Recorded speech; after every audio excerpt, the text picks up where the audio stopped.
किस तरह हमारे माँ बाप बचपन में अपनी सारी खुशियों को त्यागते हुए हमें पालते हैं, बड़े करते हैं और हर बात का अच्छी तरह से ख्याल करते हैं और कभी भी अपने बच्चों से दुखी भी नहीं होते हैं और यहाँ तक कि उनकी हर शरारत और परेशान करने वाली बातों से तंग न होते हैं, बल्कि उन्हें हर हाल में अच्छे बनने की राह में लगाए रहते हैं।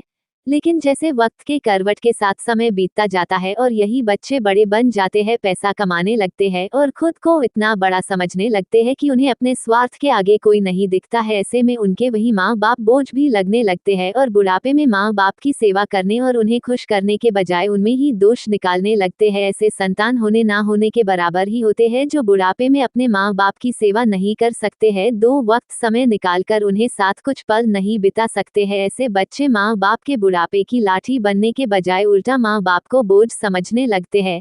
तो चलिए, जिस प्रकार हमारे माँ बाप हमारे वजूद के कारण होते हैं, फिर वही माँ बाप इन बच्चों के लिए बोझ लगने लगते हैं। इसी सोच पर यह दिल को छू लेने वाली कहानी माँ बाप का सम्मान को पढ़ते हैं, जिन्हें हम सभी बहुत बड़ी सीख ले सकते हैं। एक 80 वर्षीय व्यक्ति अपने 45 वर्षीय उच्च शिक्षित बेटे के साथ अपने घर में सोफे पर बैठा था। अचानक उनकी खिड़की पर एक कौवा बैठ गया। पिता ने अपने बेटे से पूछा, यह क्या है? बेटे ने जवाब दिया, यह एक कौवा है। कुछ मिनटों के बाद पिता ने अपने बेटे से दूसरी बार पूछा, यह क्या है? बेटे ने कहा, पिता, मैंने अभी आपको यह एक कौवा है कहा है। थोड़ी देर बाद बूढ़े पिता ने फिर से अपने बेटे से तीसरी बार पूछा, यह क्या है?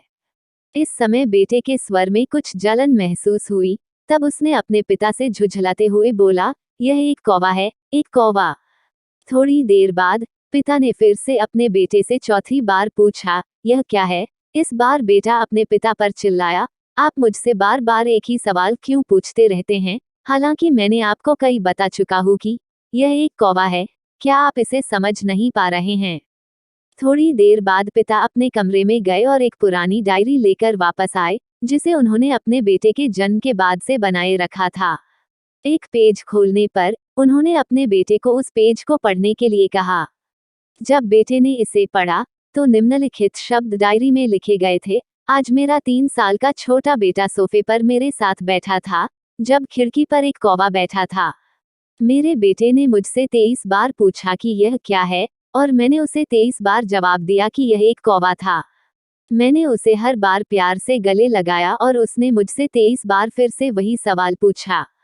मुझे इस बात से बिल्कुल भी चिढ़ नहीं हुई कि मैंने अपने मासूम बच्चे के लिए प्यार महसूस किया है, जबकि छोटे बच्चे ने उससे 23 बार पूछा, यह क्या है? पिता को 23 बार पूरे सवाल का जवाब देने में कोई जलन महसूस नहीं हुई, और आज जब पिता ने अपने बेटे से सिर्फ 4 बार यही सवाल पूछा, तो बेटे को चिढ़ और गुस्सा महसूस हुआ। इसे पक्का उस बेटे को अपने किए गए व्यवहार का पता चल गया था, जिससे चलते अब वो मन ही बहुत शर्मिंदा हो रहा था। शायद उसे अब किए गए अपने बूढ़े पिता के प्रति व्यवहार पता चल गया था। इसलिए यदि आपके माता पिता जब बुढ़ापे में होते हैं, उन्हें न तो पीछे छोड़ें और न ही उन्हें एक बोझ के रूप में देखें, बल्कि उनके साथ एक दयालु शब्द बोलें, शांत, आज्ञाकारी, विनम्र और उनके प्रति दयालु बनें। अपने माता पिता के प्रति विचारशील रहें। आज इस बात को कहें, मैं अपने माता पिता को हमेशा खुश देखना चाहता हूँ। जब से मैं छोटा बच्चा था, उन्होंने मेरी देखभाल की। उन्होंने हमेशा मुझ पर अपने निस्वार्थ प्रेम की वर्षा की है।